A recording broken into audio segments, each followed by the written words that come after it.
IFW, your daily international freighting news service.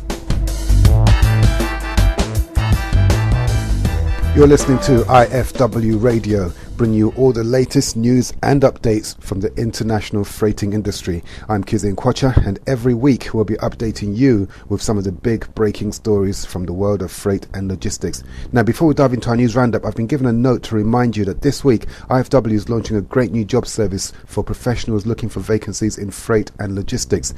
Over the past couple of months, we've covered literally hundreds of stories pointing at a new air of optimism, which means that employers are hiring. IFW Jobs will help keep the industry moving by bringing job seekers and employers together with all the latest vacancies and opportunities. To celebrate the launch of IFW Jobs, we're giving you the chance to win a copy of Richard Mourn's new book, Job Hunting 3.0. Now, this is a brilliant how-to guide full of essential tips and insider advice on how to nail that dream job. Want to find out more?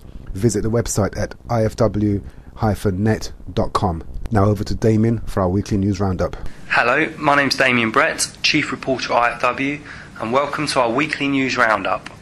Now, after a bit of a summer lull, there have been plenty of talking points emerging from the freighting and logistics world this week.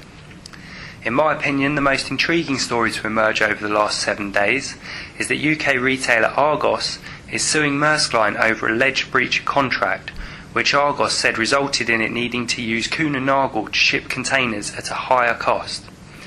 The case has been described by commentators, such as Peter Ward from Freight by Water, as a landmark situation with the potential to send shockwaves throughout the industry.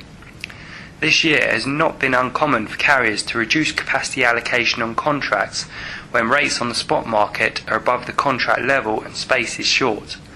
By doing this, they are effectively turning away containers they are contracted to carry in favour of higher paying spot market customers. Now, if Argos is successful, there could be a wave of other shippers looking to launch similar lawsuits. However, commentators have suggested that one outcome is that the case could be settled out of court in order to stop a precedent being set. Or Argos could fail. After all, it's not unheard of for shippers to break contracts when spot market rates are cheaper than the price they have in their contract.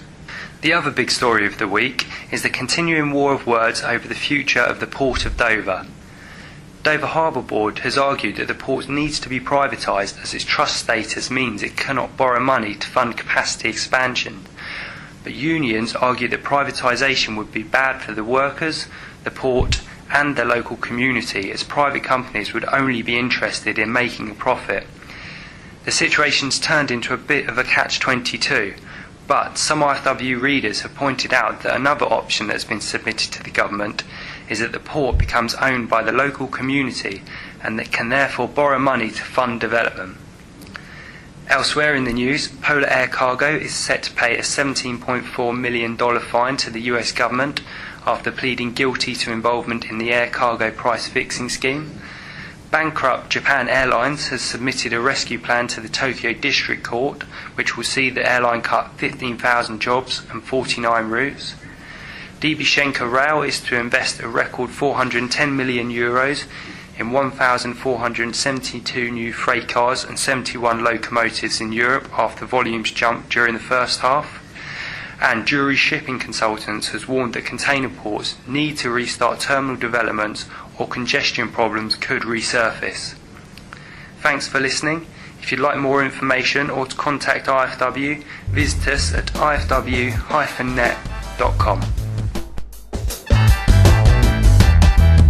IFW, your daily international freighting news service.